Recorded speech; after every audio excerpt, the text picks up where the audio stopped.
গাজীপুরের সাংবাদিক আসাদুজ্জামান তুহিন হত্যার সাথে জড়িতদের বিরুদ্ধে সর্বোচ্চ ব্যবস্থা গ্রহণ করা হয়েছে বলে জানিয়েছেন অ্যাটর্নি জেনারেল মোহাম্মদ আসাদুজ্জামান। তিনি বলেন, এ ঘটনায় সরকারের পক্ষ থেকে যা যা করণীয় তার সবই করা হচ্ছে।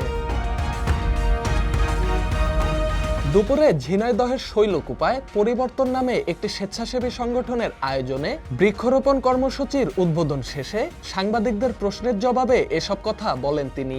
ঘটনার তদন্ত থেকে শুরু করে অভিযুক্তদের বিরুদ্ধে সর্বোচ্চ ব্যবস্থা নেওয়া হয়েছে বলে উল্লেখ করে অ্যাটর্নি জেনারেল আরও বলেন, অত্যন্ত গুরুত্ব সহকারে গাজীপুর সহ সারা দেশে ঘটে যাওয়া সকল ঘটনার বিরুদ্ধেই ব্যবস্থা নিচ্ছে সরকার। দেশের আইনশৃঙ্খলা পরিস্থিতি নিয়ে তিনি বলেন, এর থেকে আরো ভালো পরিস্থিতি প্রত্যাশায় কাজ করছে সরকার।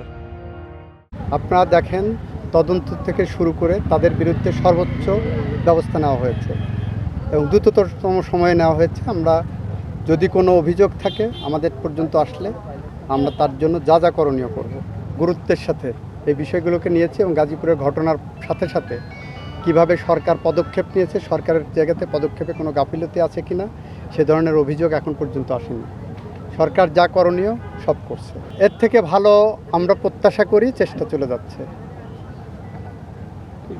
Dhaka express news desk.